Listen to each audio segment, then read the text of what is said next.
এৱাইডিএফত নাই দুৰ্নীতিৰ স্থান দলৰ অনুশাসন সকলোৰে বাবে সমান অপৰাধৰ কামত লিপ্ত কাকো প্ৰশ্ৰয় নিদিয়ে এৱাইডিএফে সোশ্যাল মিডিয়াত ভাইৰেল এটা ভিডিঅ'ত বিনাকান্দি সমষ্টিৰ বিনাকান্দি ব্লক সম্পাদক দিলৱাৰ হুছেইনে কৰা অপৰাধিক কামৰ বিষয়ে অৱগত হোৱাৰ লগে লগে দলৰ পৰা নিলম্বন কৰে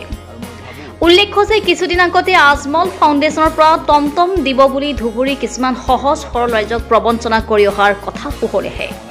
লগে লগে ঘটনাটো দলীয় নেতৃবৃন্দৰ কৰ্ণগোচৰ হোৱাত কেন্দ্ৰীয় দলীয় ঊৰ্ধ্বতম কৰ্তৃপক্ষৰ নিৰ্দেশ মৰ্মে দিলৱাৰ হুছেইন লস্কৰক সকলো পদবী তথা দায়িত্বৰ পৰা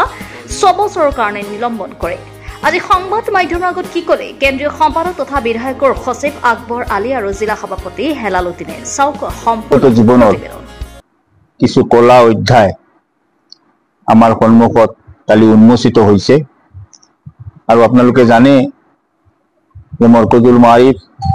আজমল ফাউণ্ডেশ্যন এই দুটা সংস্থা আমাৰ বিশেষকৈ আজমল CSR পুঁজিৰ ওপৰত ভিত্তি কৰি বহুতো জনকল্যাণমূলক কাৰ্যসূচী তেখেতসকলে বিগত 2 দশকৰ পৰা 2-3 দশকৰ পৰা গোটেই অসমত চলাই আহিছিলে তাৰে অংশ হিচাপে কেইবাবাৰ অসমৰ বিভিন্ন যুৱকসকলক কৰ্মসংস্থাপন দিয়াৰ উদ্দেশ্যে আমাৰ ই-ৰিক্সা বিতৰণ কৰা হৈছিল আৰু সেই ই-ৰিক্সাৰ আলম লৈ আজি যিজন ব্যক্তি দিলৱাৰ হুছেইন লস্কৰ আমাৰ বিনাকান্দি ব্লক কমিটিৰ কেইবাজন সম্পাদকৰ মাজত এজন সম্পাদক আছিলে তেখেতে সুদূৰ ধুবুৰীৰ কিছু দৰিদ্ৰ যুৱকৰ পৰা আজমল ফাউণ্ডেশ্যনৰ পৰা ই-ৰিক্সা তেখেতে চেংচন কৰাই দিয়াৰ প্ৰলোভন দি সেই মানুহৰ পৰা কিছু টকা তেখেতে লৈছিলে আৰু বিগত আমি যোৱাকালি যি গম পাইছো 1-1.5 বছৰৰ পৰা সেই মানুহখিনিক তেখেতে ঘূৰাই আছে ই-ৰিক্সা তেখেতে দিব পৰা নাই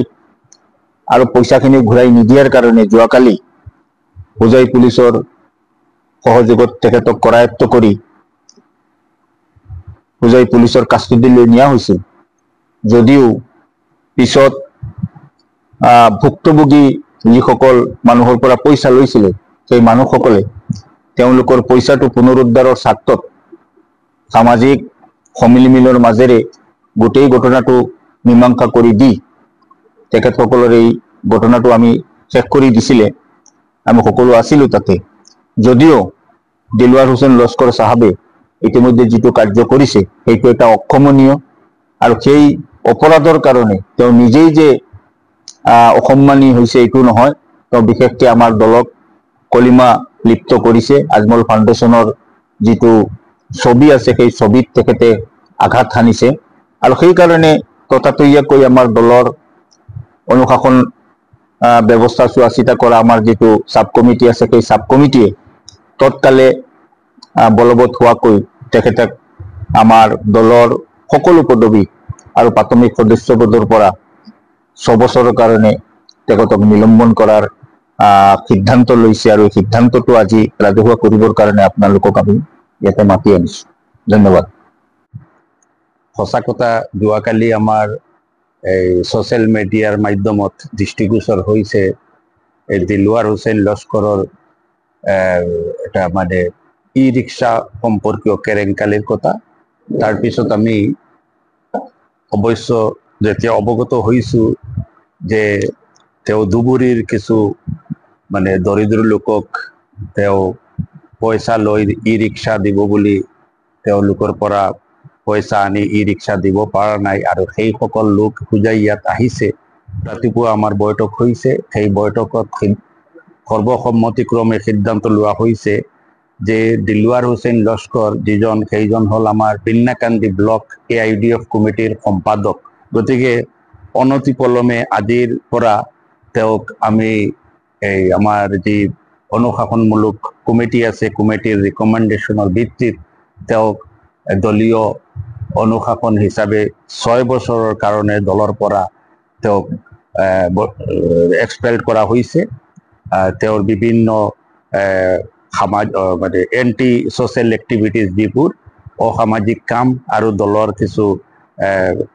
পৰিপন্থী কামো তেওঁ কৰি আছে, সময়ে সময়ে আমি কমপ্লেইন পাওঁ। গতিকে এইবোৰ সকলো কথা সন্মুখত অহাৰ লগে লগে বিশেষকৈ তেওঁৰ এই যিটো ধুবুৰীৰ মানুহৰ লগত যিটো মানে ই ৰিক্সাৰ ক্ষেত্ৰত যিটো তেওঁ দুৰ্নীতি কৰিছে, সেইটোৰ লৈ আলোচনা হোৱাত সকলো কথা আহিছে সন্মুখত। তাৰপিছত সৰ্বসন্মতিক্ৰমে সিদ্ধান্ত লোৱা হৈছে তেওঁক দলৰ পৰা 6 বছৰৰ কাৰণে নিলম্বন কৰাৰ কাৰণে। গতিকে আমি তেওঁক এই মানে আজি IC প্ৰেচিডেণ্ট হোজাই ডিষ্ট্ৰিক্টৰ মই IC প্ৰেচিডেণ্ট হিচাপে আছো। গতিকে তেওঁক আমি 6 বছৰৰ কাৰণে নিলম্বন কৰিলো। এইখন হ'ল আমাৰ অৰ্ডাৰ।